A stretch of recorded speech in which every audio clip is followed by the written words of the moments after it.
anyone out there, and I would like to specifically welcome Nate Sears, who we've been trying to get, but he's a very busy man, and police academies and everything else, and I'm so glad that he's able to be here today to update us on this potential NRCS grant and anything else related to our herring runs. Thank you, Nate, for coming. Thank you, Madam Chair. Nate Sears, Natural Resources. It's nice to put faces to the names. Would you like everyone to introduce themselves? That'd be great. There's Yeah, some new I mean, people you probably haven't met before, starting with Mary. Hi, I'm Mary Griffin. Nice to meet you. Mary Nate. Griffin, I've heard that name. Judith Bruce. Judith Bruce. Carol Etzold. Hi, Carol. You obviously know me. Rich Levy. Rich I'm Levy. doing the I know that herring name. coordinating. Appreciate your volunteering with the herring. Thank Yes, you. he's handling all the volunteer coordination, and it's great. Second year. Second year, that's right. Ed Hafner. Hi, Ed. Hi, Nate. Bob Mullen. Bob, pleasure. And Carolyn, I'm not sure if she's able to be on Zoom. I know she just returned from a very long trip and is a cold, so she may be just watching on TV. And Valerie also, if she, On the- is she there? I can't Yeah. see her. Yep. So Valerie May is also on via Zoom. I'm not sure if I'm missing anyone. Hi, Valerie. Carolyn's my neighbor, so I know Carolyn. Yep, yep. Okay. Okay, so besides the update on this possibility, opportunity for a grant, I'm certainly here for any questions, but I'll walk you guys through the latest progress with that grant. It kind of came just, all at once with an opportunity for significant federal financial funding. The Natural Resources Conservation Services, which is a federal grant program, is sitting presently on a large pot of money. They actually came knocking on our door beginning of March. Tom Daly and myself had identified possible projects that would fit their mission, and they were basically coming to us saying, we understand where you're at with your funding cycle. We know you're going to town meeting soon, but we think this is a really opportune time to take advantage of some of this money. We're working presently with them on stormwater remediation projects, everywhere from Mill Pond to Dome Road to Cove Road Landing, Champlain, Snow Shore Landing. So we have many projects and successful projects going on with that program presently. The two that we identified that have come up as a priority would be one on Herringbrook Road, right by where the turnoff is. At the Fishway on Lonnie's Pond, there's a stormwater remediation that's in the ground there. There's these plastic silos that you'll see, and they're basically obsolete at this point. So we'd be looking at dealing with the stormwater going along Herringbrook Road there. That would be funded through stormwater money that's already in place through DPW. Tom will be overseeing that project. It sounds like that's a really good potential for this grant opportunity round. And the other one was the Pilgrim Lake Fish Ladder. So when I say the fish ladder, it's the length of run between the two fishways. One end of the run is Lonnie's Pond, which I'll refer to as the culvert under the road. That's one of the fishways. And the other fishway is up at Pilgrim Lake, which was replaced and rebuilt in-house working with Division of Marine Fisheries and DPW staff back in 2018. And that was a successful project, and we've come a long way with the development and managing that, and it's helped. The issues that we're seeing along the run are obviously that we've seen some droughts in the last few years. The pond level hasn't held the amount of water that we would ideally see. This year, we probably have just enough. It's not really, it's really about rationing, right? So the engineering that went in place when the Fishway was built in the 1930s is unbelievable that it actually still works, and we're able to manage the pen boards in a way to ration the pond level as it is today, having been built almost 100 years ago with engineering that was a lot more rudimentary than we have now. So it's silting in, basically, and it needs to be dredged. Last year with the drought, we were probably 6 inches, 8 inches lower than we were in the pond than we are this year. And there were times when the herring were coming in, the adult herring to spawn, and they were having to swim on their sides to get up. I mean, we're talking inches of water. And we were in there with shovels and 5-gallon buckets and whatever we can to get some of the sand out of there. A lot of the sand looks like it's coming from the swim area over at the beach. But there's also, it's not just the first, part of the migration, it's also when we need to release the fry in the late summer, fall. And by then, it's really that rationing that has to happen in order to get the adults in, get the adults out, but also save enough water so that we can let the fry out in the fall. And that's been a real challenge the last few years, just having enough water to send the fry back out to the ocean. The run averages somewhere around 20,000 alewife a year. Can be up to 60,000 eels that come through. I mean, could even be more. It's a tremendous location for eels. The eels are actually, the herring showed up on the 23rd this year, last week, and they're here in substantial numbers right now. The herring warden was just speaking with Judy. We're having a little difficulty with the camera and the counting system at the moment, but luckily we have volunteers counting. We have the herring warden down there. Scott Johnson said that he thinks he saw potential of a couple thousand herring on Friday go through the run. So they're here. I think we'll have enough water to get through this season. If we got through last year, there's no reason to think we can't. This is a substantial project. When we're talking about doing dredging in the entire length of the herring run, replacing a fishway, to try to put a number on what that would cost and an estimate, we estimated between myself and Tom Daly like $1.1 million, and they actually came back at us and said they think it would be more like $1.5 million. So to try to justify and prioritize a project of this scale with everything else that's going on with the town, there's no doubt that we could continue to put Band-Aids on what's there and make it work. But it's not a fix. And, we've worked with the Division of Marine Fisheries, and we've done that before on the Fishway. We've gone down there with staff, and we've put braces in the concrete, dug out the back sides of them, and repaired some of them. It doesn't solve the siltation issue and really the rationing and the engineering that needs to be reestablished in order to try to figure out how to handle the water levels that are going to be the new norm. What really pushed it over the edge with this opportunity for the grant is they're telling us that they'll cover 100% of design and 75% of construction costs. So the town ask would be somewhere around $450,000. We would have to pay for 100% of permitting, so that's where that number gets bumped up to $450,000. We have looked into additional opportunities or other sources of revenue. We've identified some in the Waterways Management Fund. There's approximately $240,000 in there. I sat down with the town administrator and the finance director the other day, and it looks like the strategy would be to use $100,000 of that fund now to pay for the initial permitting, because this is still an unknown. We don't know, if we get the grant, then we would pursue permitting, but we don't know how much it's going to cost. So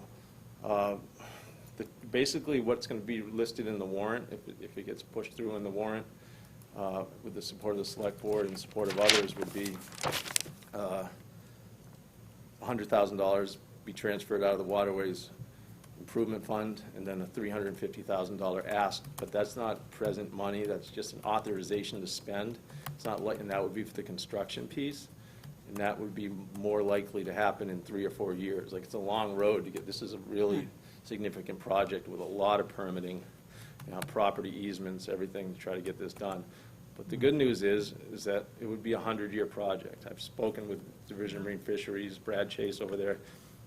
It's a big lift, but we won't look back for another 100 years. And with the way, the leaps and bounds in engineering's come along since the 1930s, I would assume we would have a run that we wouldn't have to continue to put Band-Aids on. And these fish, it's a significant run, right? So one of the, only of two in Pleasant Bay, and it's the most productive run in Orleans. I think it means a lot to people. So I appreciate all the support I can get, allowing it to be on the floor at town meeting for the taxpayers to decide whether or not to take advantage of the grant. You know, whenever there's potential for $1 million coming from the federal government to help us fix that run, chances are it's not going to be there forever with the changes in the administration. Who knows? So the time is right to try to pursue a grant like this. That's great. One of the advantages also, as far as the grant goes, and I can provide you with data, is that we have a lot of historical data on what's been going on there since 2008 with herring counts and how we have seen an increase in the numbers of arriving herring since we began counting in 2008. And a lot of that is because of the moratorium that was placed on herring, so people couldn't take them from the runs. Some changes in regulations for offshore fishing, that may have come back or been undone now, but they did have that, yeah, they pushed them further out. And also the improvements that the town has worked with the Mass DMF to make to the run so far. So we have good information to give you if you'd like it on the herring counts. It's certainly worth trying to preserve this run. So I think this is great. I want to make sure that Brad Chase remains involved. I'm sure you will continue to involve him, but we don't want to lose that valuable relationship that the town has with Mass DMF. I'm assuming you're not looking to replace the 2018 dam that they did. That was, No, but you know, the first piece to this is really getting an understanding of how to engineer it to make sure that we can ration as much water as possible. So nothing's off the table. That first piece of design is crucial. And to say that we wouldn't touch any of the components of the run is probably not fair to say at this point. We'd have to take a real look at what, you know, to fix it and not touch something just because it's, you know, was replaced in 2018. It's a small concrete structure. I think it takes away from the big picture of what we're trying to Right. accomplish. Well, it's I would working. hope that we would be able to Well, it's incorporate working that. well, for sure. yeah. I agree. yeah. The other thing is when you talk about dredging, and I understand this, the silting in of the run, that's a real problem with fish passage as lake levels drop. But I would assume they'll also do the needed environmental assessments prior to lowering this creek level, because you don't want to draw down Pilgrim Lake too fast and affect things like that. So I'm sure that will all be part of the scope. Yeah, As I think you guys are as well as aware as I am that every regulatory agency in the we'll have their fingers on it. Region. Okay, good. will be involved. Yeah. Yeah. That's great. Does anyone, oh, I see questions for, and before I take you, I just want to welcome Michael Herman, our liaison is here now, and Valerie is also here, Valerie May. Thank you. Mary? Thank you so much. It was a great overview. I just want to make sure I understand the NRCS funds, which that's a great federal grant program. Are we applying for those funds, or they already are awarded? We're applying for them. In Applying order to be eligible, we have to show that we can match the 25% of construction Gotcha. and 100% permitting. So we'd have to authorize that funding. Right. But it doesn't mean we'll get the grant. Right. So we're It's an not. application. It's an application. I So we get it. just need, it's a placeholder for that money. Gotcha. Thank you. Judith? Thanks for that explanation. That always is a complication and sort of a hard sell at town meeting to no. get people to understand that, you know, you're asking for the authorization if. Right. But, you know, I have every faith that you can do that. So I'm guessing that this one is going to end up being sort of similar in terms of advice given to what years ago your predecessor got for advice with Rock Harbor Creek, with the Cedar Pond Run, Okay. which was, it needs to be deeper. So, you know, instead of a broad, narrow, shallow creek that comes up, it needs to be smaller and deeper so that you're taking that water instead of spreading it out over a big area. And Boy, last year I wished we could have figured out a way to do that. I kept looking at it, scratching my head, saying, in fact, I even said to John Janelle, can we get in there with some 2x4s and try to make a little, to which of course he said, are you out of your mind? This requires Right. very extensive permitting, which it does, as I'm sure you know well, between being an ACEC and all of the constraints that are around that. Dredging a herring run is just a really, really high bar for permitting and getting past all the powers that be. But yeah, it would be good to see if there couldn't be something that could be done that could make this run safer, easier, more reliable Right. for ongoing years. That was the saddest thing in the world last year, was watching those poor fish flip on their side to flap up the run to get past right near the counting bridge. That was just awful to watch, and the predation was awful because they were so vulnerable. If you think about the journey they've already been Oh, on at that point. They had to be Yeah. exhausted. They get that far, Yeah. and the shore is lined with raccoons and skunks and fox and everything else that's going to eat them, and there's nowhere to go. I mean, how fast do you move when you're on your side trying to flap through mud in order to get up to the lake? That That's was just it, and I pitiful. don't mind, if you don't mind, just, people have been talking about the increase in predation that's going on down there, and, everything from otters to ospreys to great blue herons to raccoons, and seeing the scales all over the bank. I mean, if it wasn't a healthy, viable run, there wouldn't be those predators, right? So, I mean, it's actually a good indicator that these herring are coming back as a food source, but they're just left that much more vulnerable, like you said, Judith, by the situation that we're putting them in with the conditions of the run. So you never want to be the bottom of the food chain. But the other side of that is this is such an essential piece of the food web, if you will. Keystone species. right? So I'm a total fan of herring and am completely behind the project to do whatever we have to do to keep this run viable and to keep the herring a good, healthy, safe population. And this is not by way of discouraging this effort, but I'm sure you know that Brewster's looking at their plans to improve their run and talking about it as to whether this is a good plan or not a good plan, based on all the information they're finding now with the food web in terms of cyanobacteria.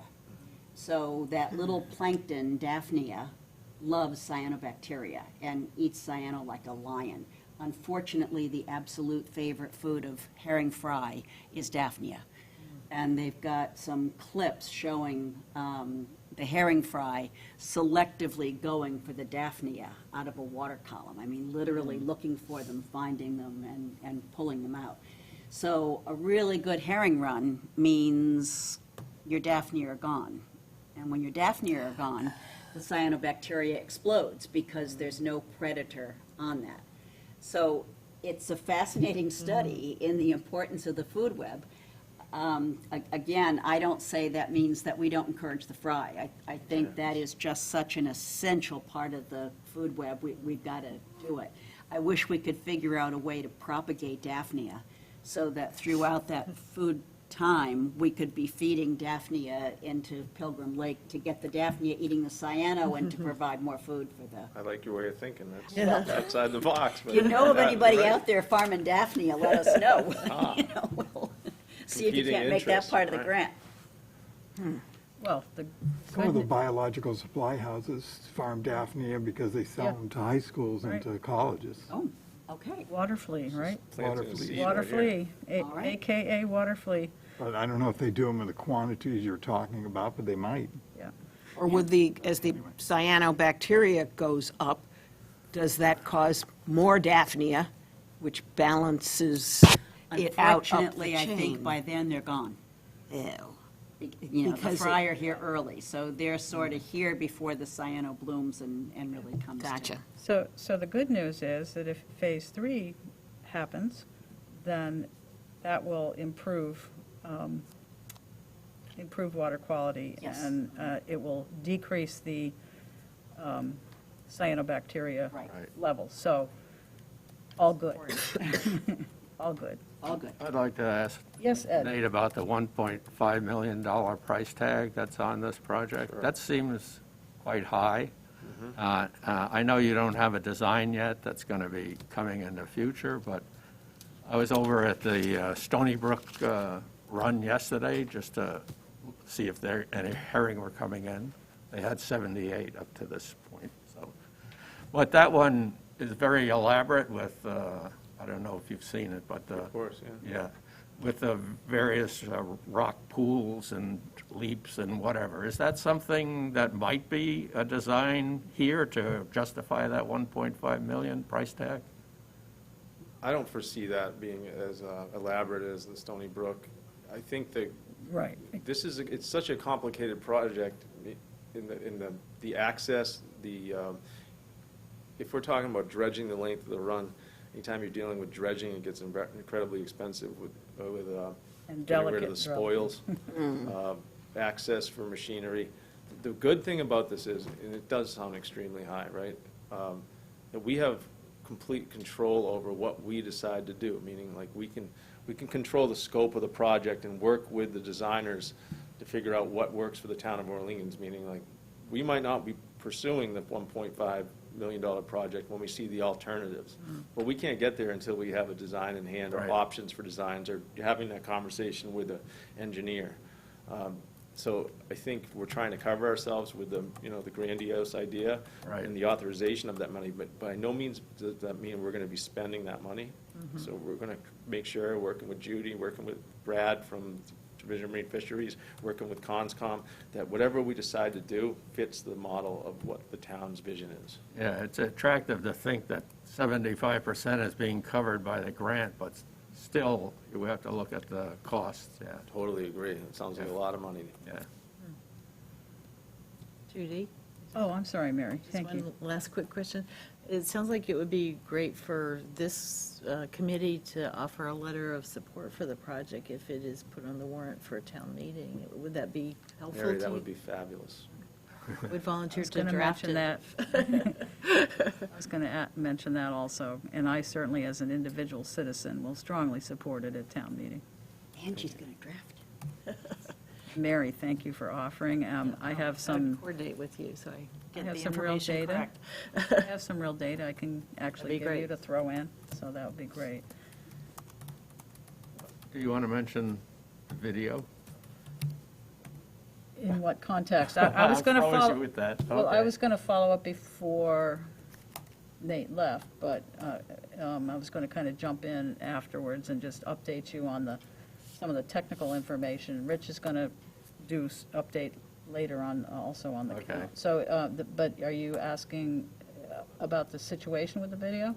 Well, no, video, Nate has been asked to provide a 1-minute. Oh, I that, think, okay, I'm sorry. At the select board, 1-minute video, and you have a lot of film, video about them, and Yes. so do I, pictures and whatever. So we could help you with that, if that's of value to you. I will take all the help I can get. I know it's a recommendation from the select board, but we have so many different things going right now. Yeah. To think about producing a short video for Channel 18, I think is a great idea, certainly help. I have Oh, all right, hundreds. so, But, I have hundreds of volunteers that pictures want of to yeah, work that's the with kind of thing I like to IT. do, as Yeah. some people And know. I know Valerie has a background in that area too, Yeah, as far that's as, right. yeah, so I have literally hundreds of videos. I can't help myself when I go there.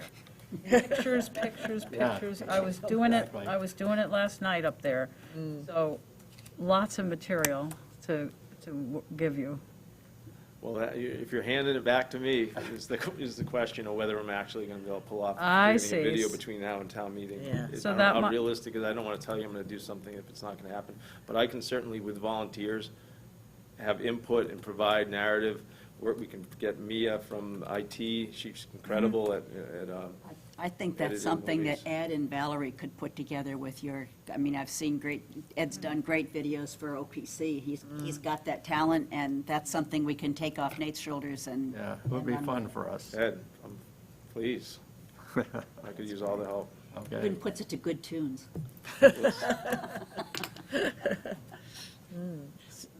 So I just wanted to update you, Nate, that as of yesterday, the end of yesterday, volunteers, just since Thursday, have counted 211 herring at the count bridge and for 10-minute counts. So we had 108 fish on Friday counted by volunteers. So it's starting out at least to be a really good run. Brad Chase had mentioned to me that our run was the most active one right now so far. Yeah, it's just amazing. It's small, but it is definitely significant. So, I will say that my staff reported they were down over the weekend mucking out some of the fish ladder, and they said that 2 weeks prior, they hadn't seen any eels, but there was lots of eels in the leaves. Eels. Yeah, they, Already? generally they get in there and they kind of Yeah. assimilate for a while, so I don't think we've seen them at the fish wake quite Oh, yet. okay. I but found, they're- I had my first two in the eel pass last night, but they were year 1 plus, so they That's what weren't, these are, they yeah. weren't the glass eels, and typically the year 1 and 2 and 3 come in a little ahead of the glass eels.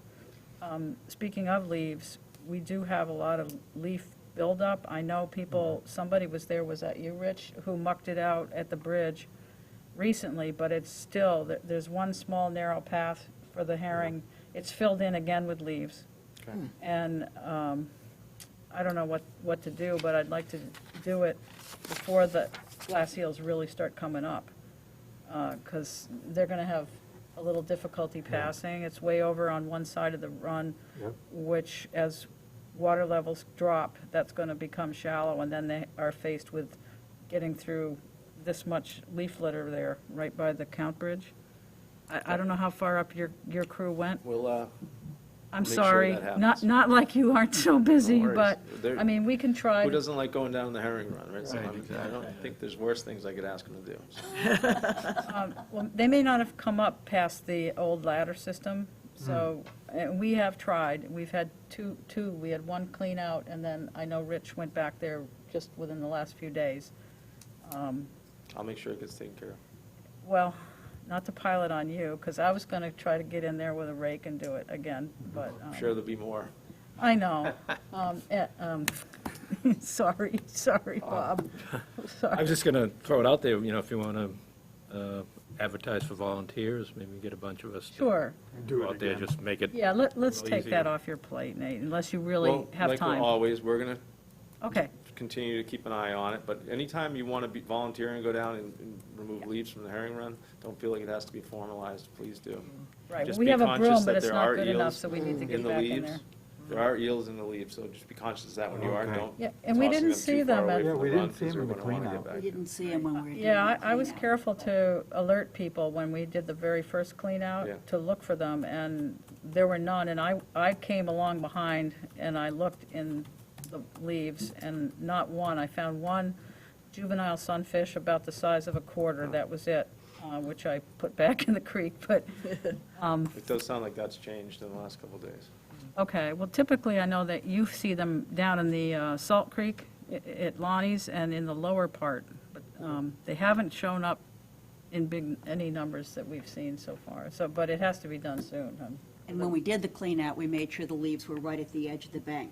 Yep. The problem with that is, I believe, because Yeah, when I went back all and back walked it in. again, they're all right back in. Yeah, it's- So, you Well, know. I do that so the eels can go back in if they're Especially a there. first or second Yeah, year eel is going to easily get from 3 feet away back into the water. That's not going to be an issue. The sunfish is a different matter. That's Yeah. not going to swim over land. No. But the smaller eels, they'll get back in the water. So I think if we go back to take the leaves out, they need to be more than a couple of feet, or it's just sort of an exercise of futility as you Yeah. stack them on the bank and they Right. wash and blow right back in. All you need is one good rain, too. yeah. Yeah. Because this time of year, there are no more leaves to come down. Those So eels are- where that run was completely cleared and then suddenly it's full again, you know it was just the same ones Yeah. going right back in. Is it okay to do it now when the herring are actually running? Yeah. It Yeah. is. In the Okay. big picture, I think it is, yeah. Okay. Yeah, I mean, obviously, if you go down there and they're really coming through, I wouldn't do it, but, like, there was one last night when I did my count at, I don't know, 6 o'clock or whenever it was. One fish came through. They are active at other times of the day, more so sometimes. I did see our little friend back yesterday in the Lonnie's Pond Creek. I saw like a wake, but nothing breaking the surface, and I saw it at the end of the run, and then I saw it come up the run right to Herring Brook Road. I Yeah. heard some splashing, and then I saw something go back out, and I said, oh, that little seal is back. The seal. Oh, yeah, Seal. yeah. Okay. 2 years ago, I think it was, we had several of them that were just, they would come right up and they would trap the herring right at the culvert and have a nice meal. I He's think it's back. only a matter of time before we start seeing these eagles over there as well. Well, Yeah. there were 3 huge eels in Lonnie's for the first estuary sampling Yep. last year. They were breaching all around me. I was trying to figure out how much it would take to put Humpback over a wannabes? 9-foot kayak. Thinking, yeah. Just so you know, Nate, because I know I often, if I'm aware, I will let you know who's on your waterway. SMAS will be doing Lonnie's Pond tomorrow. Okay. They'll be out there. Well, this is great. I'm really encouraged, and I think this is great for the run. Yeah, I couldn't agree more. Something we can be really proud of, you know. It's Yeah. not often you can do a project that will, you know, with the Yeah. life expectancy that we could have out of this. That's pretty amazing. Yeah, and I mean, years and years and years ago, that run had a larger population.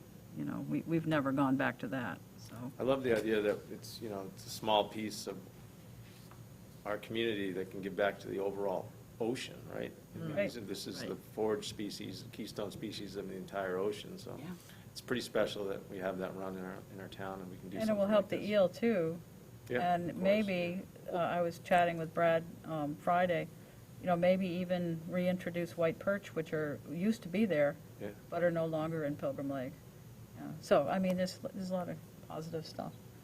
Does anyone else have any comments or questions for Nate? I promised I wouldn't keep him too long. Just Judith? quickly, I hope you'll be able to come back at some point. I know you've got a hugely busy schedule, but come back with Brad Chase and talk to us about the herring run into Cedar Pond Yeah, and the management of the boards and all of that. no question. Yeah, I can give you an update. I mean, right now, you guys are probably aware, last year we put a fyke net in the creek going up inside, just up Steve Ellis's property.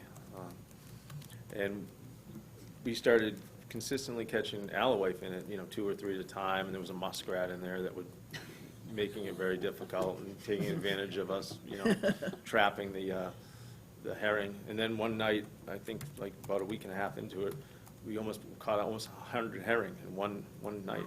And at that point, we decided, well, there's no reason to continue to harass these fish, and we're trying to document the fact that there were fish moving in through the creek. So we pulled the nets. You know, that was one of those things where we have the management plan in place for Cedar Pond, but it was always this kind of, well, you know, anecdotally, people telling us that there's herring trying to come and go from the lake, but, you know, the question was, are there or not? So that definitely solidified the fact that there's herring trying to get into Cedar Pond. In the management plan, we work with Brad Chase, Division of Marine Fisheries, as well as Ed Eichner from SMAS. And, you know, it's one of those kind of things where they have a goal with the management plan, but also we need to make adjustments with the pen boards to accommodate for the passage of these fish. So March 15th, we lowered the pen boards. It's got a 6-inch notch in it now, so on the big tides. So it would actually, what would be carrying the fish into the pond would be the saltwater tide coming into the pond, a little different than Pilgrim Lake. But I've been visiting it on the 10-plus tide, 10-foot-plus tides, and it appears with the notch system in place that we have now, fish would be able to get into the pond, but at the same time minimizing the saltwater intrusion to only those big tides. And that's where we're at. We kind of reevaluate every year, and we sit down with myself, George Meservy, Brad Chase from Division of Marine Fisheries, and Ed Eichner from SMAS. Yeah, that was really encouraging last year when you were able to document that there were herring right before the pond. Brad Chase mentioned to me that he thought that some of those fish could actually be returning fish, which I thought was really interesting. That means they had spawned, you know, they had hatched in Cedar Pond and were returning. I asked about the salinity issue, but he said sometimes there are places around the edge where you get freshwater seeps where the salinity is lower, that they could potentially, a few of them could spawn there. So who knows? I mean, we've seen some water quality improvements, as Ed Eichner reported previously, and so. What's the life expectancy of an alewife? Well, I know that up there right now in Pilgrim Lake, there are, I can estimate that there are probably even 3-year-old herring returning for the third time, but I don't know exactly how many years they can return. But there are different ages returning right now. There's some really big fish over there right now, and big females full of eggs, so that's really, really great. So I know, first year, second year, and third year, definitely we've seen at the run, but maybe some live longer. Everything wants to eat them, so it's they Are have. you releasing the boards at Cedar in the fall to let the fry out? Yes. Yeah, we'll manage that accordingly, and based on, I think it's September 15th, we'll look at that. Yeah, Brad Chase kind of manages that and gives you instruction on. It's a shorter window. Yeah, They've really kind of, it's just, it's a balancing act, trying to accomplish 2 goals at once. So we're trying to figure that out. Brad's definitely involved with his interest in protecting, the passage of the fish and the successful spawning of the fish, so he won't let that kind of thing slip through. It's like Right. there's 2 scientists at the table. Right. right. And I kind of just try to facilitate and make sure I'm just following their directions, to be Yeah. honest. Well, that culvert underneath Rock Harbor Road is a problem, too. I think that should be our next NRCS. Yes, look. I encourage you to look at that, because the head pressure builds up so much on one side, and it just blasts through, and it's causing massive erosion a lot. That's a major reason why that's happening. My staff did walk the length of the creek the other day to make sure there was no major obstructions, big logs floating, blocking anything. We didn't do, substantial pruning or anything, but there's definitely ability for the fish to get up if they're coming. So on the video camera, I had forgotten the exact issue that Ed wanted to talk about, but the video camera is, as of Friday, it is operating. And so we are now recording fish. One year we'll get it before the fish show. Well, I think well, we did. They had it in place on Monday, but, we had some technical issues. But I think we're really close, because Scott estimated that only about 150 fish came through on Thursday, so we didn't miss very many. That's good. So it's, we did miss some on Friday until Brad got it connected, but it's all. We were so close. I know, I said that to Brad, I was like, so close. Anyway, field work is a challenge, so. I just want to say thank you to all the volunteers. I mean, without that data, it would be hard to justify and find funding for projects Yes. like these. So. Yes, we can actually show an upward trend. I remember it was like 108 counted the whole season for one year, and like 140 another year, and now we're at like 1,500. So, Visual. visual counts, yeah. That then gets plugged into a program that they estimate run size, yeah. Well, the water's still cool, isn't it? It was Yeah, 8 but it degrees, right? was right on 50 feet? 10 degrees when they showed up that day, which Because it is went down right again. when, yeah. I don't know what the, What is it, 3 days? Last year was the 20th? 20th, correct. They came on the 20th last year. It's close. Yeah, they've been coming in March now pretty consistently. So the next item on our agenda, Rich is going to talk about the volunteer visual count. You're welcome to stay with us. Love to hear. All right, but we thank you for all Thank the you for inviting information. me. and we Sorry it look- took so long. I've been tied Yeah, up for the course. and in response to Judith, of course, I wouldn't even think of trying to get Brad in now, this time of year, but believe me, I'm still, Yeah, that would be good. yeah.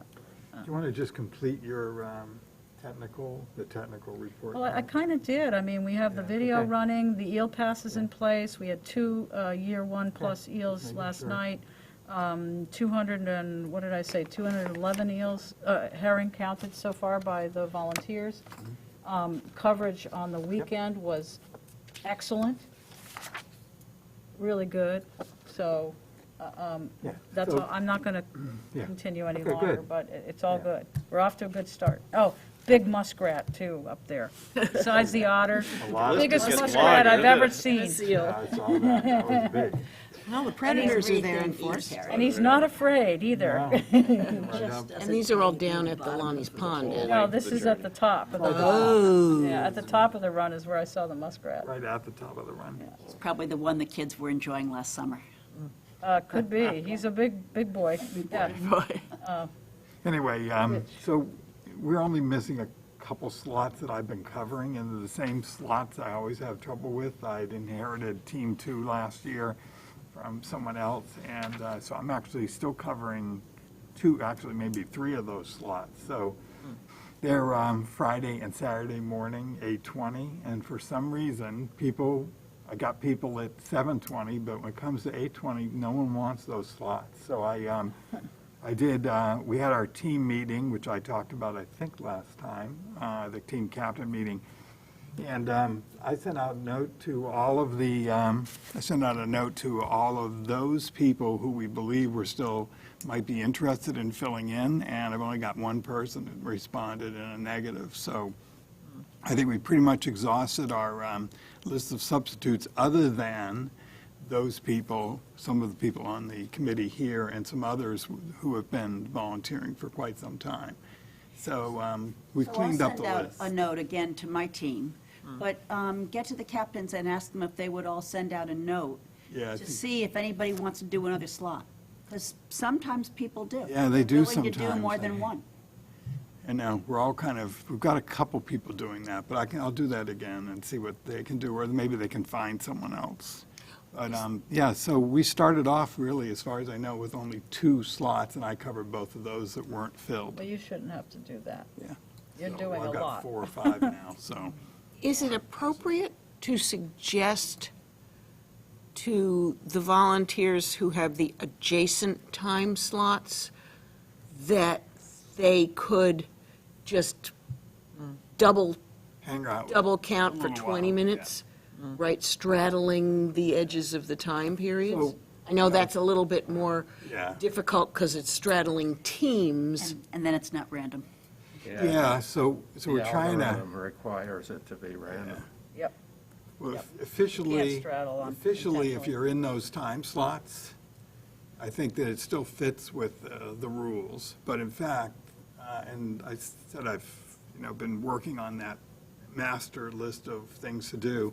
I did mention in that list that spacing it out, like I know when the 7:20 person comes on a couple of the days, so I know not to come too close to that. Well, So they I should be I random. come a little bit later. They should be random. But in theory, as long as you're in those windows, but if you can move it out a little bit, so someone would only have to stay maybe another 20 minutes or so to get themselves out a little bit further. I think Mary has a Yes, question for Mary. you.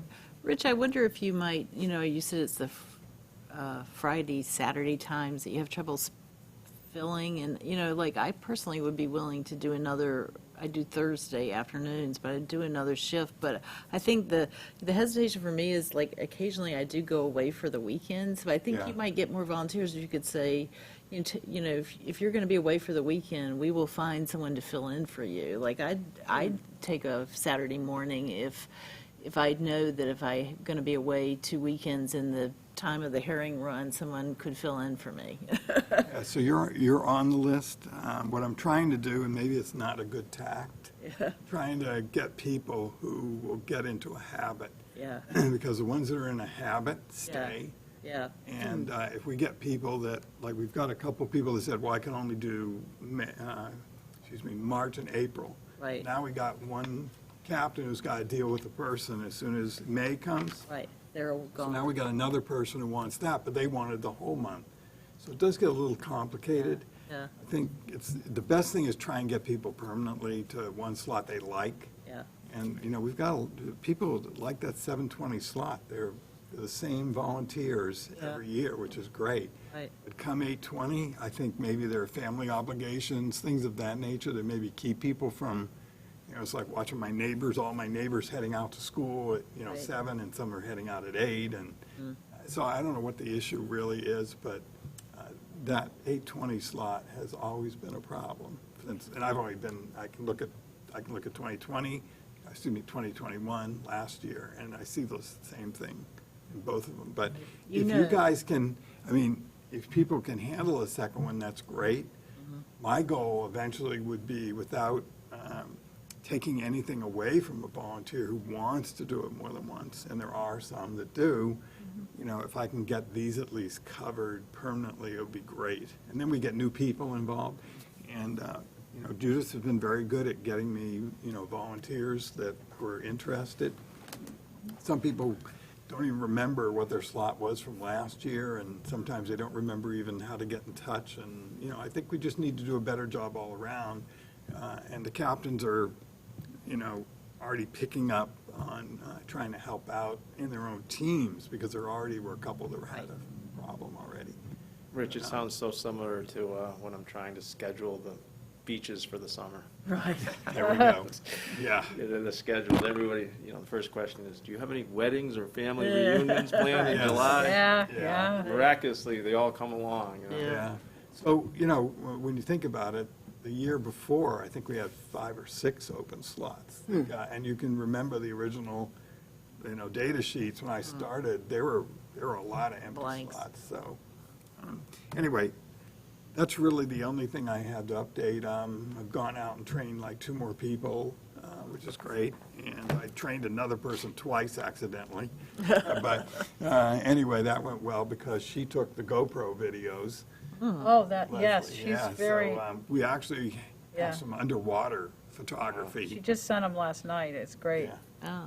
Oh, I have a GoPro camera I've never used, so I'd like to learn how to do that.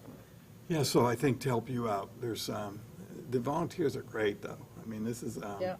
it's pretty you. impressive. So that's Well- really the only thing I have to report. Well, to have such good coverage that we got right out of the gate when the herring showed up is just, we're better than previous years, where herring showed up, and by the time we could get the word out to everybody, we weren't fully covered, but coverage was really good, especially this weekend, so. that's great. Yeah, we just, you know, if we had maybe even started a day or 2 earlier, there'd been a lot of zeros. We Some might people have did. caught some of the, I know. Some people did. One of the guys, team captain said, I'm starting early. Well, that's I good. said, fine. Yeah. Go ahead, you know? That's Anyway, excellent. so that's really it, and we'll see how long we can keep it going. We're going to try anyway. So thanks to everyone who's doing sampling. Some of these will be your first week, right? Getting into it again. And also, because Thank you, Rich. I'm not always great at picking up what's going on the TV screen, so Michael Herman and Valerie, did you have any questions or comments for Nate or us on the Pilgrim Lake herring? Okay, No comments from me. I've seen all Nate's right. I just wanted to make sure I didn't miss you, that's all. No, thank you, I Judy. think, Michael, your phone. Yeah, you're muted, Michael, you're but I can muted. read your lips. I think you said no. No, can you hear me now? Still muted. Can't hear you. I don't know. I took mute off, but Thank you. Maybe 2. It's okay, because we've texted back and forth, Okay, so, all right. yeah. So Nate, once again, I know you're so busy. Thank you so much for, Thanks for Thank the you. ideas, everyone, Mary. and For I all your know. hard work, and keep fighting the good fight. Appreciate everything you do. I know I with the look forward ponds. to supporting Likewise. your efforts on this, so, and the committee, I think, will too, from what I can understand. So a letter of support will be coming. That'd be great. Thank you so Talk much. soon. All right, have a lovely day. So, moving right on, oh, were you done, Rich? Yes, thank you. Okay, thank you, Rich, for everything. Moving right on to item number 4 is the fiscal '24 water quality budget funding request. And I just put on here a final update and status. The Select Board has completed their review and decisions regarding funding requests. And all the 3 items, the first 3 items on the list that were for permit compliance, the water quality monitoring for Lonnie's Pond, Cedar Pond, and our annual summer estuary monitoring was all allocated. The Select Board allocated funds for that. They did not allocate funds that we requested for the water quality data analysis and report, or the recommendation for an interim alum treatment for Crystal and Pilgrim Lakes. So I don't know if you watched it, but I just wanted to make sure you were aware. We can certainly discuss it more at another meeting. And decide what we want to do. Do we want to make a request in the future, modified, different? Yes or no? We can talk about that. We can talk about it today a little bit if you'd like, but, okay, Ed? Ed Hafner? Oh, and thank you for speaking at Public Speak. You gave a wonderful, if you didn't catch Ed in the beginning, he was very eloquent. Thank you. Thank you. I'm going to read my comments so I get it exactly the way I want, so sorry for that. I would like to say a few words about the Select Board meeting that happened on March 15th. At that meeting, the request from this committee for funding for alum treatments of Pilgrim and Crystal Lakes was turned down. I saw no clarity for why the Select Board were opposed to it. I would say that the discussion and reasoning for their decision was confused at best. Before commenting further, however, I would like to acknowledge that we all want the same thing, and that is to protect and enhance water quality in town waters. The town's citizens and the Select Board deserve a lot of credit for supporting the expensive but necessary sewer work needed to achieve that end. Nevertheless, I feel open and clear debate on how and when to do the additional steps needed to complement the sewer effort should be encouraged at our town meetings, where the public can hear what's being said. So my comments today are made in the vein of a hopefully cheerful and civil exchange of our respective opinions. Among the understandable reasons for the Select Board in denying our request was the question of cost, when so much is already being asked of citizens with regard to sewer installation project the town is doing. Cost is a legitimate concern, even if the amount of money we requested for the alum treatments is dwarfed by the sewer project itself and by other new projects the town is willing to put to the voters at the May town meeting. I think the main reason for the denial of our funding request is that alum has a bad image in the public mind. As one Select Board member said, "I can't accept an alum treatment except as, quote, a last resort." Even this concession was for a response to a future disaster and not to prevent one. The science doesn't support this reluctance to using alum, but reluctance is clearly a popular feeling. So I propose that in the future, and I'm thinking in the next year or two, if we want to change minds, we need to do an education effort regarding alum. Last week, Andrew Gottlieb of the Association to Protect Cape Cod spoke at the Orleans Yacht Club for an Orleans Conservation Trust event focused on Cape Cod water quality. His basic message is, things are not looking good and are getting worse. When someone asked him about alum, and that wasn't me, he said he had mixed feelings, basically not happy with the idea of treating excess chemicals in a lake by adding even more chemicals, like a heavy metal. He was wrong. Aluminum is a light metal. As a chemist, I like to point that out. Yep, I picked up on that too. And moreover, adding it to an impaired lake actually sequesters phosphorus and the alum itself rather quickly. So there is obviously work to be done with regard to explaining the uses of alum. One Select Board member denied our funding because he said we haven't properly presented the idea of using alum in these lakes to the public. However, the town has already treated Uncle Harvey's Pond with alum, and this committee explained at that time why it was chosen and how it works. That obviously hasn't answered everyone's questions. Although alum is described and listed as an, quote, applicable treatment in the Pilgrim Lake Management Plan that discusses in detail several options for the town to choose from. Again, we all want to reach the same goal, namely clean waters. I say, let's work more closely with one another, follow the science, and give ourselves the best chance for getting there. Thank you. Thank you very much, Ed, for your thoughtful remarks. Mary? Thank you, Ed, for those comments. I appreciate the funding for the Lonnie's and Crystal and Cedar Pond monitoring, so I'm very grateful for that. I was a little disappointed that there was no funding to organize and present all the great water quality data that's been collected, and it will be collected going forward in a way that's intelligible to the public. And I understood that that was because APCC will be working on something Cape-wide on that. I'm a little concerned that that may take a different direction and may take a long time to go forward. And so one thing I am interested to explore is, the more I thought about this, it occurs to me to wonder, the town, well, not we, the town has a contract with SMAS that we pay SMAS every year to do the water quality monitoring, and they're already taking these parameters.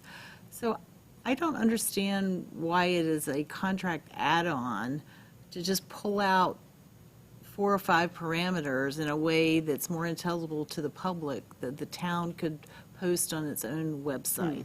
And I think we should make that request of SMAS, and if they refuse to do it at the price they're already being paid, I think we should question whether we should continue to sign these contracts. I don't get it.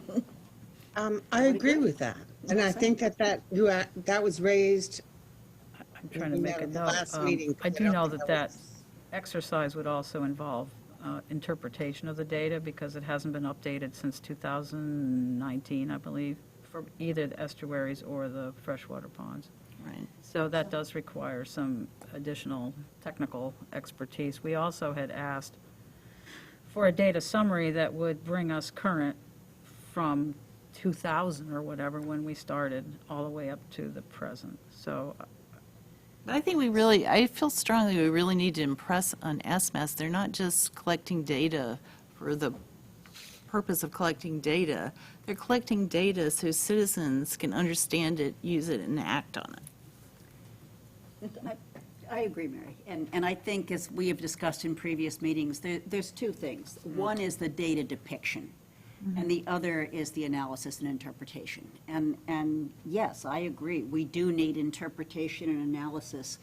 We don't need that every year. I mean, every 5 to 10 years is more than adequate to be able to show what kinds of changes over time and trends we're seeing. But a lot of the public would just like to see Right. some simple graphing of some really simple parameters. And again, not to keep on beating on this, but very similar to the Center for Coastal Studies. I mean, all the data gathering that they do for Nantucket, for Cape Cod Bay, I think for the ones that they do for Eastham as well, they end up having these graphs that are very nice to be able to go online and bring it up and look at it and go, oh, yeah, that may raise more questions. And certainly, every 5 to 10 years, the public is going to want a little summary of, okay, that's great, now what does it mean? But to be able to visually see it, instead of getting it on a long spreadsheet that really doesn't tell you anything, to have that depicted in a graph style would be a great start. Yeah. Have you ever asked, this has come up multiple times in this group, has anyone ever asked the Center for Coastal Studies what it costs them to do that? I mean, I have to assume that an individual at the Center for Coastal Studies is pulling data together and entering it into that database. It's there. So that's the first thing. The second thing is they have that, they have their depiction system. Part of that, my understanding, maybe that's not true, Judy, someone else can tell me, but we talked about the hosting site and, doing that and putting that together. And I guess I interpreted that $26,000 also had a component that would be put into the town's website. Yes. And there's costs, software costs. I know for Center for Coastal Studies, I looked at this when we first started talking about it, and there's a company that did that for them, because it was right in the data there. It said, this is the person who did that. If you don't think that person made some money doing it. So I think we need to understand better what the true cost of these data portrayals are. We all seem to like some of the websites that Judy had mentioned and you guys have mentioned before. All of those need to be maintained, and one of the select board, I don't remember who it was, also said, well, who's going to maintain this? Who's going to keep it going and keep updating it? So, I felt, I wasn't happy with the results, but I felt like we haven't necessarily, all of us, we don't really understand exactly what we're asking for. The proposal was a generic proposal to try and get something started. That was my Right. interpretation, with kind of a placeholder for that. And So I think we probably need to do more discussion and more development before we go back to ask I think that's for what Michael said in the specifics. meeting. Right. And, yeah, so I He think mentioned- there's a couple things. First, there is apparently already from prior years $40,000 that's sitting available. So, if we needed to move forward with something, we could go back and look at that again, and I would think it was there and available for an alum treatment, so it's there and available for water quality data. It's there for I remediation. think the other piece of it is to really find out for sure, what is APCC going to do? And what is that going to look like? And how much of our needs might that fulfill before we wanted to go forward saying, okay, we're getting this from them, or maybe we aren't getting anything from them, and what we need now in addition is this, and then go back and talk to them. But I think Mary's point's well taken. We can also be asking SMAS to deliver a little more than they are, without necessarily having to pay for that piece. Well, I'd be interested to hear what they have to say Yeah, about that. And by the way, also, keep in mind that it was a little unfortunate that Andrea Reed had recused herself from the earlier conversation, because I know it was in our meeting or in a select board meeting where we were present, or Judy was present, she mentioned that she wanted to see more communication with the citizens. She wanted to see Right. data to come out and stuff. Right. So I don't think it would have changed the decision any, but it might have been a different discussion had she been part of that discussion, because I noticed she was, I was on the line when that Bobby, took place. yeah. And that's a good point, yeah. But she had to recuse herself. I know, I'm going to tell Bob, excuse me for a moment, but you wanted to speak? Yeah, I'm sorry to interrupt. I No just wanted to problem. let you guys know that we're having technical difficulties and the speakers in the room are off, which means that you won't be able to hear the people on Zoom. That explains why I can't hear Michael or Valerie. And so we're working on turning them back on. I We lost kept power to the talking, building but nobody this was weekend, hearing. so we didn't know that they were we have to manually turn them back on, so I I hear you apologize now. for that. Thank you. Does the chat box work? Okay. Yes, they can hear everything you're saying and you're being broadcasted just fine, but you just can't hear them. Okay. But they can chat. They So can chat. guys, use the chat feature. No, if you have oh, a sorry, question. no, unfortunately, the chat is not enabled Text, because of open They meeting can law. write on a, text, and we'll get it. Signed English. Yeah, So I'd like to finish what I was saying. So, I'm sorry, Rich. so to go back to Mary and Judith's comments, I think that based on what I heard at the select board meeting regarding was that the fifth item? I think we need to maybe have a subcommittee or whatever here, which I'd be happy to be part of, and start putting together a better picture of what we actually want and a plan of action to go forward. Talking about the data, Yeah, the data. That's And then number I want to go 4. back to that's number 4. yeah, number 4, thank you. And go back to that again and make sure we really have stated clearly, as Michael pointed out from his perspective, and he's sat in our meetings, that maybe we haven't been clear enough about what we want. And I think that includes an understanding of what resources has been necessary in the past, and it could be it's nothing or very little. Or it could be, guess what? We paid consultants to pull this data all together, and then we paid someone to put together a software platform that runs on a particular website, which I think is probably the case. And once we understand that, then we have a better idea of the real cost of something, because I don't think anyone here disagrees that this is a good thing to do, and there's support within the general population, and certainly at least for the Orleans Pond Coalition, their support there, doing this for the Orleans Pond. So I think that's the good news, but we need to have a better, clearer view of it. And I think we're just speaking off the top of our heads with respect to understanding what other groups did or didn't do to get to that point. And I know Michael can't speak, but I do remember Michael clearly saying that it needed to be fleshed out more. So, Bob, thank you. Yes, sorry. Kind of the last part of Rich's comments, kind of consistent with what I was going to say, is we really should put a detailed scope of work together and request a price from SMAS. And I would, my understanding of having the committee and the town has a very long-term relationship with SMAS, and get some, I think, favorable rates from them. Yep, we do. So I think they should be offered the opportunity to provide a price that reflects their actual costs. So we're not, trying to, twist their arms to get more out of them than when we're already getting very favorable rates from my understanding. Right. And we should encourage them to want to serve us as much as, we appreciate their services. We're one of their best customers. That's Right. not- It certainly would seem that way, Yeah. knowing nothing, but. No, but it is, and maybe it's just my consulting perspective, but time comes at a cost, and Yep, you right know, with it you. becomes unattractive if you're I mentioned that asking to twice. give too much of your time. I agree. Well, I think both Rich and Bob have made excellent suggestions, and if we want to get a smaller group together to talk about this and how to do some additional due diligence to figure out what we're looking for and what is a reasonable cost for it, I'd definitely be willing to participate and help as Yeah. I can. I think there's probably enough people that want to participate that would construe a quorum, so I think we should do it as a group. together. Yeah, we Yeah. can do it as a group. Yeah, I think that would be better. I believe, Carol, you're next. My concern, I don't disagree with any of this at all. I think it's desperately needed.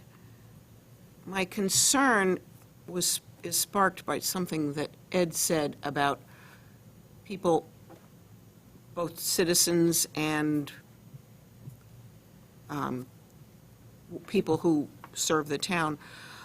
I'm not sure they have questions about alum as much as confirmation bias already.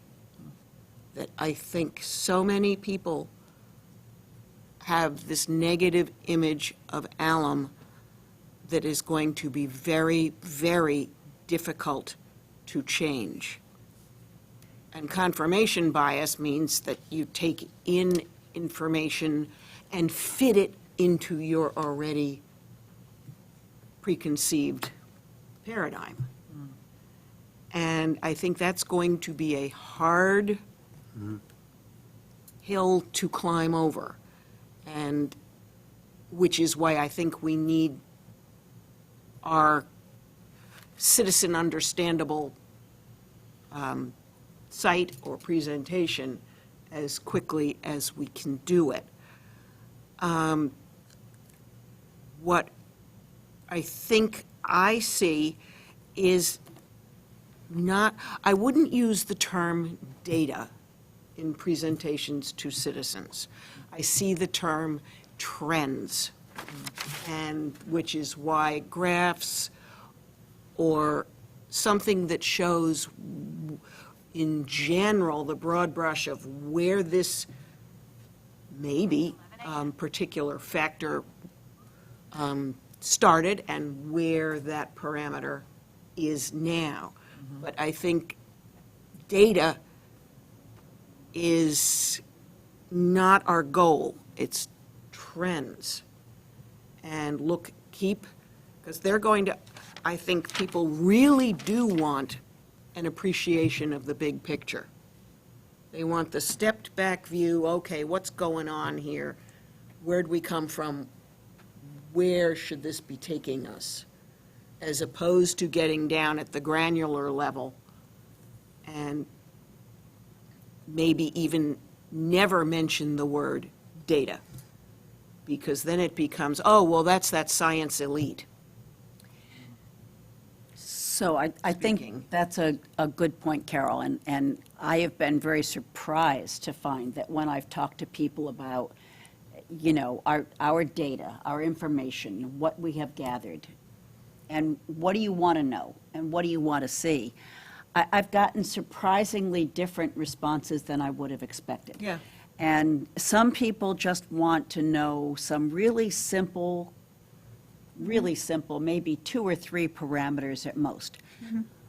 Other people have come back to me and said, well, no, that won't work. I want to see the chemistry. I want the values. I want to know, and I kind of went, oh, okay, well, that's, That's a different that's a thing. surprise, but that's very interesting. And others, yes, they prefer to read a report. I think one of the things this committee might do is put together one of these little polls. A number of committees in town have used polls that have gone out to the citizenry that have kind of said, what do you want? You know, how do you see it now? How are we meeting your needs? And what can we do better? And what is it? So without our trying to prejudge what it is that others would want, I think sometimes it's helpful to put together a little poll. You can do it that way. You can sort of broadcast a little that we're going to be discussing this at such and such a time, and please join, or send us a note and let us know what your interests might be, but a little bit more of a reach out to the public and to all the samplers, because I think they are people who have very strong opinions, to enable to sort of pull out of them a little bit more of what they'd like to see.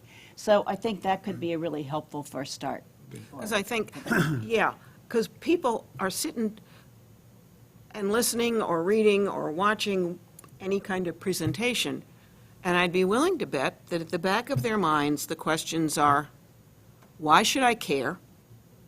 What's in it for me? And how much is it going to cost? Yes, and some people, in fact, will have no interest. I mean, That's fine. that's absolutely true.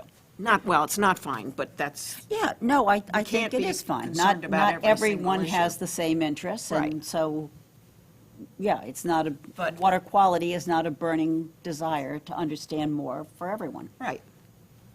So can the town, you know, you can use doodle polls. I Yep. don't know what you've used, but there are a number of different Yep. polls you can use. I just don't know what you're allowed to use, you know, with the town. Maybe the town has their own polling program they use. Or, I don't know. but if we put out a I poll, like the idea. we're only going to get the people who care.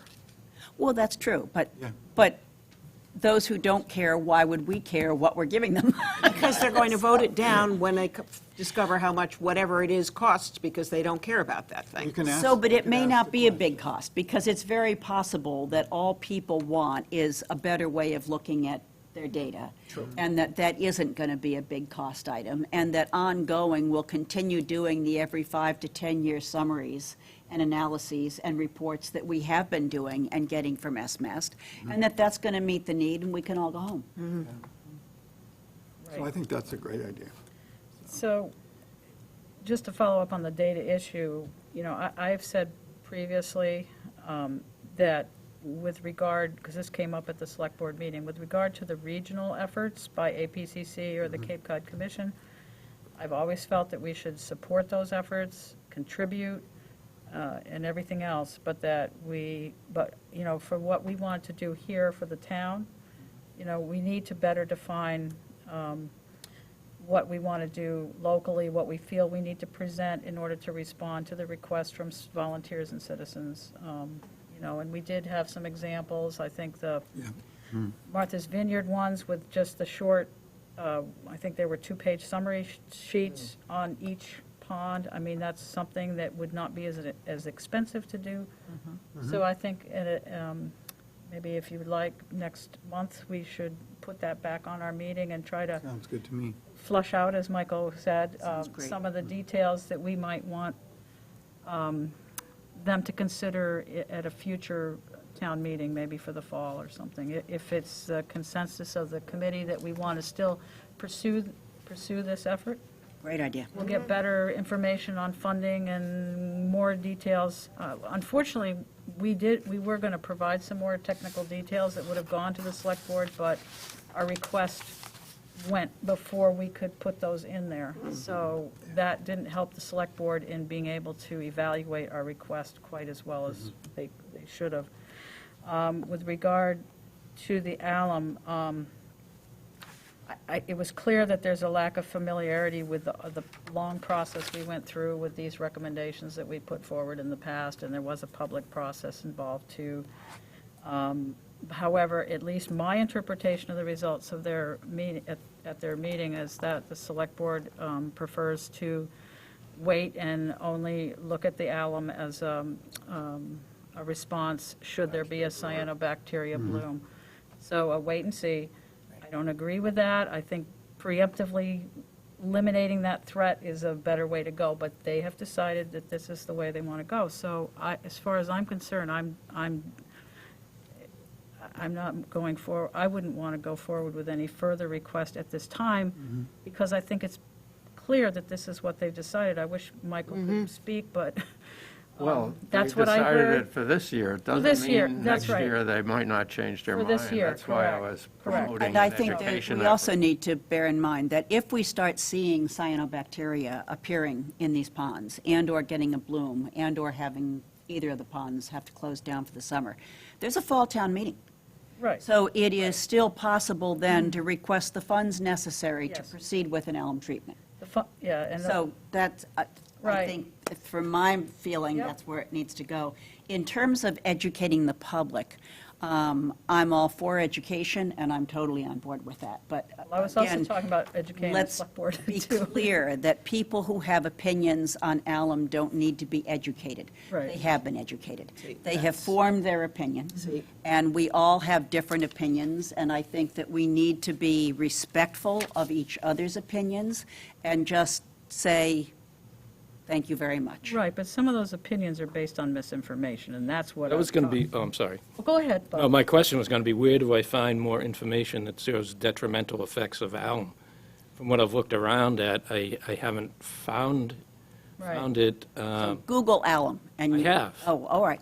And I've found that, you know, there I are will some share fish them. I'll kills. be happy to share them with you. Yeah. I haven't found any, The other thing that I wish had been brought up at the select board meeting when they reviewed our requests was the fact that because there was that $40,000 already allocated, it would have only taken $25,000 to cover the permitting to take care of one lake, and it was clear in the Crystal Lake management plan that an interim alum treatment was recommended, and that's what we had recommended. So that is a potential option in the future, should the committee wish to look at that and present that, or again, if there are blooms.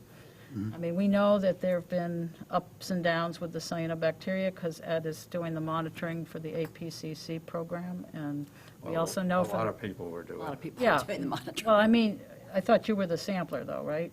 I'm one of the samplers. One of the of samplers. Many of them. And we also know from the PALS program and our spring and our summer monitoring of the lakes and the analyses that's done by SMAS, that they are certainly a primary component of the algal population in both those lakes. So I feel we presented the information.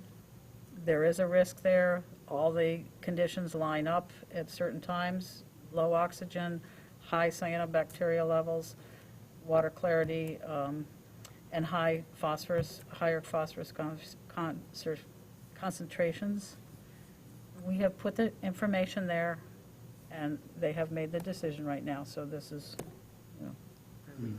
If you haven't had a chance, I think it's worthwhile. I did send out, as a courtesy to the committee, the times in which you could look at the actual select board video, because I'm still trying to understand, 9:33 PM what's that? is when we came, Oh. that came up. I just did it in terms of the Yeah. time on the, Which I thought was very helpful. yeah, because you can go right to 3 hours. I mean, Michael, I don't know how he did it, but I can't imagine how. it was, Coffee. I left for a while. That was for a long sure. night, Michael. But anyway, toward it was very at the end. But, you know, I still, I'm concerned because I felt, in one case, one of the select board members, and I think that's where you mentioned cost, this individual also mentioned regulatory. And it was a regulatory reason, and I don't know what that means at all. I have no idea what that means. And there were questions about the documents that were sent in by Judy, and I assume the document that we approved, which talked about what we were recommending. So somehow, the individual started talking about parts of the Pilgrim Lake Management Plan, and then said there was nothing in it about alum. It was very, very confusing to me, and George tried to get back in and Right, say, that yes, there wasn't the is, correct but it's statement. not. And the Pilgrim was done, was it 2019 or 18?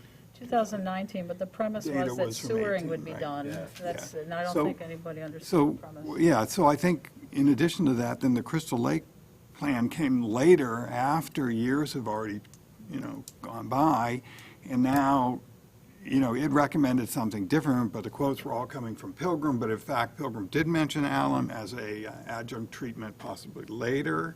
So, there's some confusion just based on the reports, and I still don't understand, what the miscommunication was, and how it took place, and what regulatory meant, because costs we understand. We saw, we've seen the budget process and so forth. The select board has to be, has to make those decisions. But I didn't understand regulatory. That be permitting? Excuse me? Permitting? I don't know. Regulatory is typically permitting, but could I Yes. just ask, because we're halfway through, I have an obligation, so Okay, I can't yes, I'm stay late sorry. today. And since our select board liaison cannot participate in this meeting, can I ask that everyone watch it if they're interested in seeing it, and that we put it on the agenda Okay, for sounds next good. month, but move on this? Sure. Sounds good. Yeah, I'm sorry, but I. That's good. Yep. Yes, that's fine. And we're still Michael, we meeting, will- is that correct? Take it up Be- again, and Sure. hopefully you'll have some advice for us also Yes, moving Valerie. forward. Yeah, that'd be great. Yeah, I'm sorry we can't hear you, but, Right. so I'm just making a note. Put on agenda April. Okay. All right. I thank everyone for their input and comments. We'll move right along to the minutes. Oh, no, we're moving Freshwater. right to freshwater, I'm sorry. I've scribbled on this so much, I can't even read it. Yeah. So, freshwater lake and pond, Freshwater, we're only 2 weeks off. right. And so I tried to map out a little schedule here, and having done that, then I discovered that there is a glitch.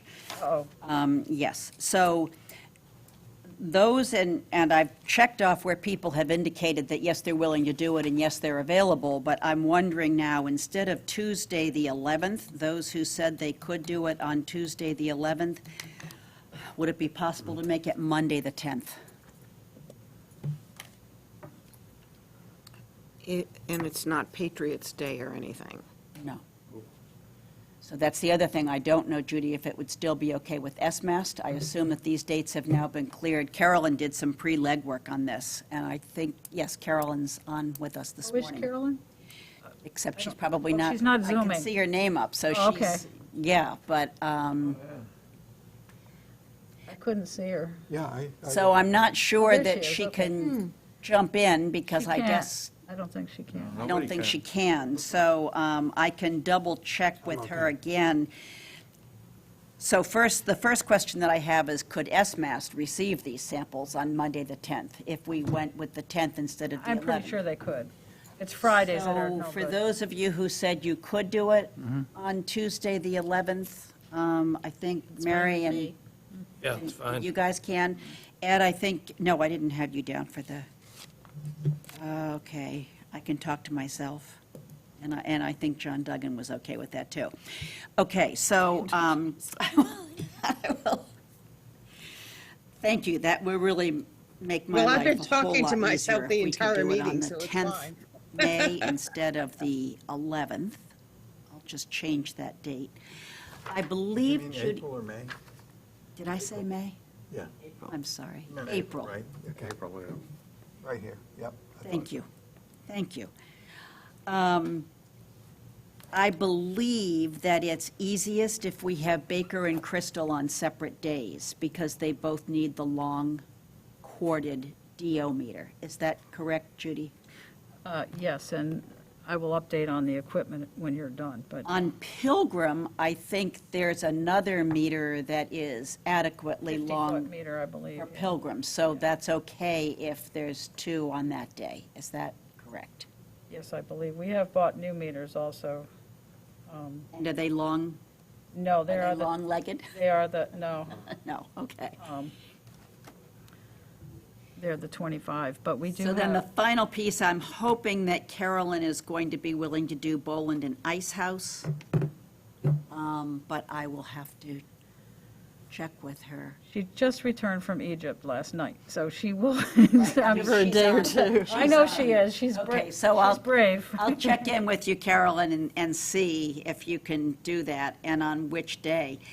If she can on either of those days, on Monday or on Wednesday, then I think, unless, and I may be in error here, guys, I may have left one of the ponds off, but hopefully I've got them all listed here. I went looking for her list and couldn't find it. I think if weather cooperates, we can get these all done on the 2 days, Monday and Wednesday of that week, which would be great. It's a nice early start. It's always nice when we don't have to be driving 2 and 3 bottles of water instead of having a full carload of water. I look like I should be free on both of those. Really? Okay. Hopefully, All still. right. Yep. We weren't going to lean on you, but, Well, thank you, all but right. So you are not planning to go, to do any sampling on the 11th, or is that correct? If we can switch it to the 10th, then I wouldn't do any on the 11th. Right, well, that would be Bob and Mary are scheduled. Yeah, we're good. You're We can good, change okay. to the 10th. So I did, yes, so I just texted Sarah at SMAS, yes, it's fine for that date. Okay, So, that will be lovely and great and fine, and then I'm just going to double check with John Dugan, who's also doing 3 of the smaller ponds, that he's taking those over for me. Yep. And I assume it's not a problem, Judy, if I switch off and do 3 ponds on Monday instead of 2 and 2? No, as long as I know a little in advance, just to tell them how many, when the samples are actually collected, I try to send them the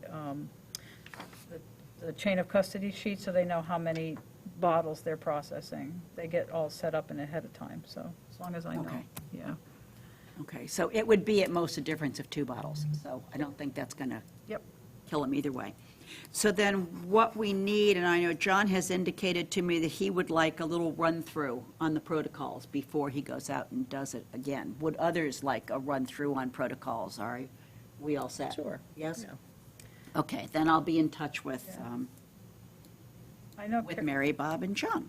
and Carolyn, I know, usually puts together the buckets with all the equipment, and Yes. and usually you pick them up at my house.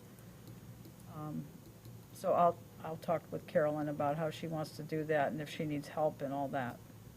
As far as DO meters, because SMAST is doing Lonnie's Pond tomorrow, they're going to bring our calibrated DO meters to us tomorrow.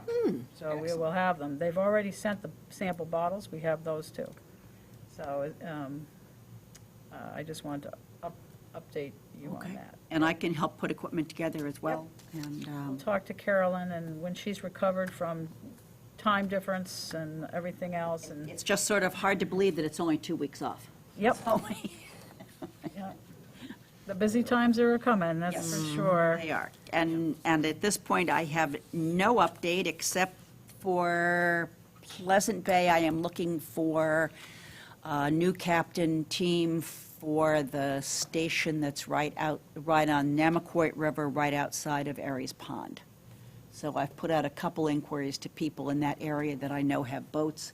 It's not the end of the world, because thank heaven we have single-station teams for Pleasant Bay. Great. So I can always grab the team that goes out from Aries and say, on your way, Ed. See if you can grab this sample as well. But it's just better, as far as I'm concerned. It's always better when you've got one team for each station, so then if you have to do additional doubling up, you've got that ability. And I'm nudging Bob Duncanson and Carol Ridley, but I don't yet have the dates for this summer. As soon as I can get them. I know. I get asked by the lab also. Some things I never do too. change. I know. I got a really good response to my initial inquiry. People saying, yes, love to do it again, count me in, depending on the dates. So, I get it. I mean, people are not going to put their entire summer aside. As soon as we can get the dates, they'll get it on their calendar, and then we can rely on them. But otherwise, it gets iffy as time goes by. All right, well, thank you Okay. for updating on that, and I'm sure we'll be diving more heavily into the estuary stuff also next month. Yes. So, Yes, we will. We'll get past the freshwater, and then we'll dive in deep to the estuary. anyone else comments or questions for this item? All right, and I don't see any hands up there is see a hand up. Valerie's hand up. Valerie has a hand up. Is that old Valerie, or, she can't speak, can't so I respond. can't do anything. Sorry, I should take the hand off She because, can't chat, she can't speak. Oh, boy. Can you email one of us or text us? no, I don't think I can. Okay, Okay. all Oh, right. can you hear me? Can you hear me? Okay, then I'll just jump on to. Right on to the The wastewater advisory Yep. committee. We have not yet seen final language. I'm not sure that there's final language on any of the warrant articles, but there will be a Phase 3 sewering warrant article asking for $2.35 million Yeah. for the preliminary design on a Phase 3 project. The Phase 3, there is a map that's out and about, that I actually have one here, if anyone is interested in the, okay, there you go. So as people are talking to you, this map is not everyone who will be sewered in Phase 3. Very important for people to understand that this is the work plan areas. So what happens is they will go through and better refine and better determine just what the load reduction need for Lonnie's is. That has to be better refined at this point in time. It's an extraordinarily complex groundwater system because it has water coming in from the sides, flushing back in from the creek that comes from the river. It has the Herring Run, it has the Crystal Lake under the Cranberry Bog. It has attenuated load, it has unattenuated load between the two lakes, and it sort of blows your mind. So it's taking a little bit longer to better refine exactly what that balance load is that we need to remove for Lonnie's Pond to be in compliance with our watershed permit for Pleasant Bay. We know what we need to do for Pilgrim and Crystal, and those upgradient properties will be taken care of one way or the other, but that will also be finalized. So preliminary design is when they When you say one way go. or the other, what do you mean? I'm sorry? When you say taken care of one way or the other, So what do that's you mean? one of the reasons that you have a large outline. You have to figure out how to get from point A to point B, and which properties that will go by and will go next to, and what road it will take, or will it take a road? Will there be an easement? All of these things get done as part of the preliminary design. That's what you're funding. That's the effort that you're funding.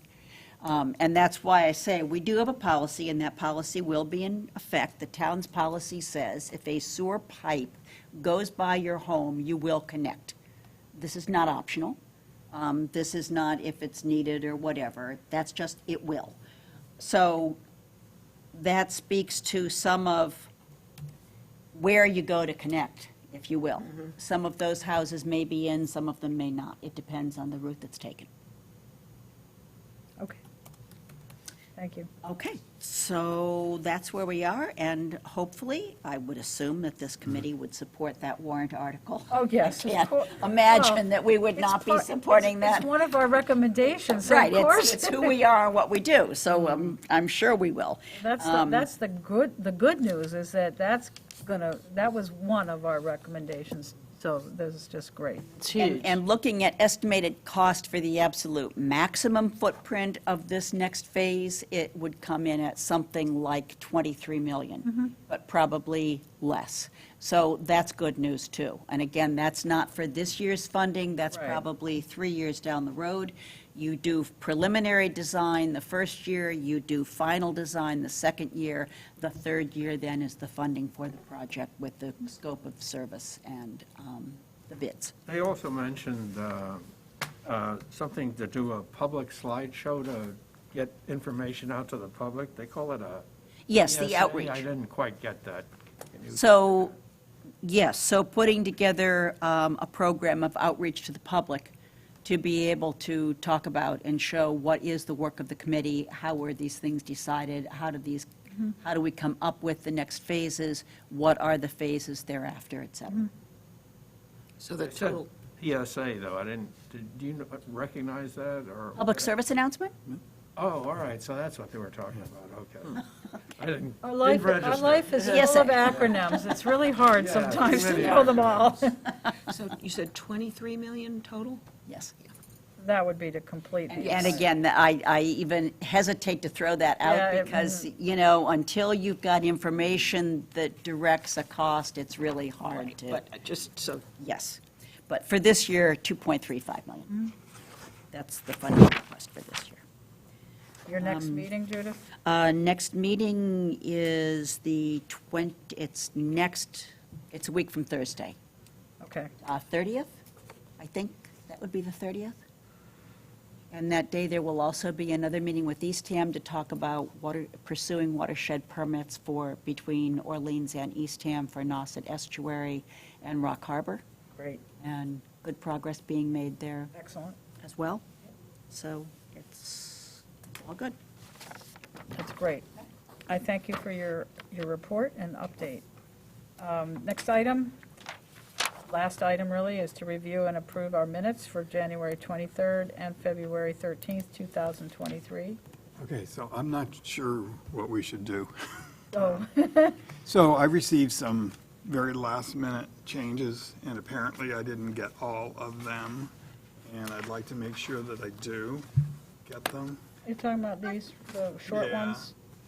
Yeah. These ones here? Yeah, Yeah, well, no, those are even, yeah, yeah. I so- only made a few, and they're just Well, I editorial, have they're both not Carolyn's content. and Judy's, and I tried to make them, but because they were sent in on one document with, all the track changes, it was really I complicated. thought that was a better way to do it, but I guess So this not. morning, I sent out what I thought were the right versions, but now I'm not so sure that all those things were covered. That's just on one of them, right? What's that? That's just one. Oh, you have both? No, you made those changes. In February 13th? Yes. Okay, There were very few. okay. They were grammar stuff. Okay. Really, I didn't, All right, so maybe what we should do is focus on February 13th. Well, if they're all grammar things, I think we're willing to accept that I without believe really they were. reviewing it. Still any grammar we don't need to review. Yeah, I mean, I changed, take your word for that. Well, instead of calling the meeting open, I changed it to called the meeting to order, things I like got it. that. Yeah, no, I know those, but I'm letting them know that's Okay. the type of Okay. edits I did. so, And I'm willing to go on record as saying that anyone's spelling and grammar is better than mine, so. I did catch, thank you, but, I did catch Maybe not. herring anybody writing run minutes instead of herring rum. better. That was so would you motion for Yeah, I would- February 13th? I will motion to accept the February 13th meeting with minutes with the corrections that Judy has suggested regarding grammar. I need a second for that? Second. Okay. And let's see, we've got different people voting today. 1, 2, 3, 4, 5. I guess you Valerie's both. got to raise her hand. She can raise it. Oh, she up or can, yeah, down. okay. Valerie's here, but Bob, I believe, is voting today also, is that correct? 7? 7 we need. Oh, Carolyn's not Yeah. on. Two. Carolyn Kennedy Cat- shows up on there. She's on, but she's not on Zoom, so I don't believe she's just can't. watching. Okay, okay, She's watching. that's fine. I don't, she has no way to vote. Yeah, she Okay. can. All right, Do you so, need us to vote? 1, 2, 3, 4, 5, 6, 7. But just Bob. Yeah. Oh, Valerie's, Did she vote yes? We're all saying yes. Okay, so is it 7-1-7-0-0? are you voting? Yeah. Can you hear me, 7-0-0. Judy? Yes, I can. Okay, so I have found a way to communicate with you Oh my guys. gosh, I've called Judy. Okay, you're on speakerphone. Okay, good. And the only thing through this entire meeting that really sort of, I really wanted to mention was, I had signed up to hear, I can't remember the gentleman's name, for the Conservation Club that spoke on, it was canceled last week. It was Andrew Gottlieb. Right. So I APCC. couldn't go this week. I had signed up to go the previous week. But someone in this group mentioned the fact that he said he didn't know what alum was.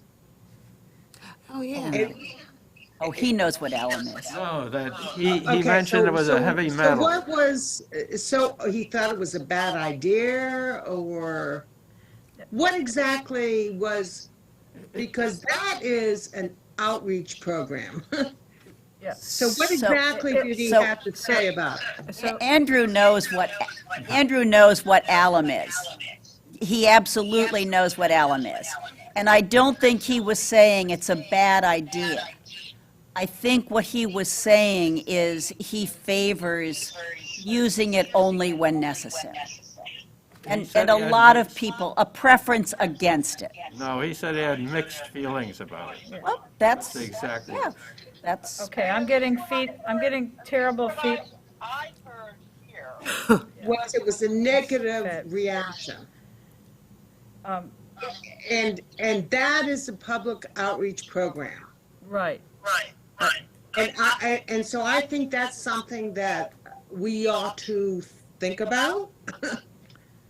And when we have someone speaking in terms of the work that we're producing here, that we know what they're gonna say ahead of time and maybe talk to them a little bit about it.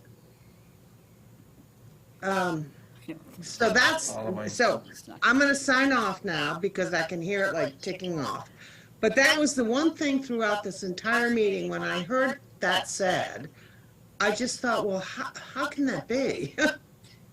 I think what it was he mischaracterized Oh, she's, aluminum as a heavy metal. yeah, she's Not a off, heavy- she's And- off and speaker. It was Alum giving isn't me feedback. aluminum, it's a aluminum salt, so. Yeah, Sulfate. that was the only issue really, is that he mischaracterized it as a heavy metal, yeah.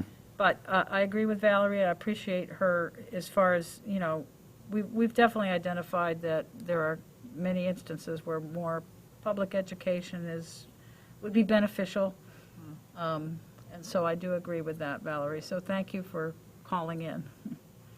You're welcome. So to bring us back, so we have a vote of 7-0-0 to approve the February 13th minutes, right? We got, So you got another set there? yes. That Did one the was more January confusing. 23rd set. I sent out what I had hoped was all the items. Did I cover those, Judy, on your notes here? I missed a couple you said toward the end. Were they grammatical or simple or, Is that this one here? yes? My comments were only on page 4, starting with item 6. I just changed the grammar on that last paragraph. I just said for the Nauset estuary instead of all of the Nauset estuaries. Oh, okay. I just inserted the word, Ed and Valerie are discussing a potential education program. Again, these are just, and Yeah, I I thought I changed, caught that and one. I caught, instead of herring rum, which would be delicious, it's herring run. I'm not sure about that. a little oily and maybe not so great. And I just inserted doctor on the page 5 for, before Brian House's name, and No, it's what you serve with. one more at that last little paragraph. Valerie expressed a willingness to become involved in these activities. Those were my only changes. They were just Okay. at grammar. Okay, so if I make those changes, Then can I have a motion to approve the January 23rd minutes? So moved. Seconded. Do I have a second? All those in favor? Aye. Aye. I would say we do it verbally, but I know Valerie can't say aye, She's got her- Valerie, but she has her hand up. Yeah. Okay. All right, I thank All right, you. And thank you. thank you, Rich, as always. I know minutes You're are, caught up. Get those in as Yeah. soon as I can. yeah, and, I will get those made. Thank you. And I did send out the 27th of February. Remember, we had 2 meetings this Oh, month like we that's did in right. February. So I sent those out, so we'll look at those at the next. If you could get back, I liked his idea of 2 weeks of, you Yep. know, here's 2 Yeah. weeks, get back to me if you Yeah. can. and Make it easier. Carolyn Kennedy is watching the meeting right now. And I did get Carolyn's changes too. Yep, and Carolyn's changes were in their minutes. Any announcements? Public comments, we can't hear any from out there. So I just want to thank everyone for their participation today, and thank Valerie and Michael Herman, who cannot speak, but thank them for joining, And Carolyn? and Carolyn, yes. And I hope everyone has a nice day, and I take a motion to adjourn. Motion to adjourn. Second, Second? all those in favor? Aye. Aye. Have a nice day.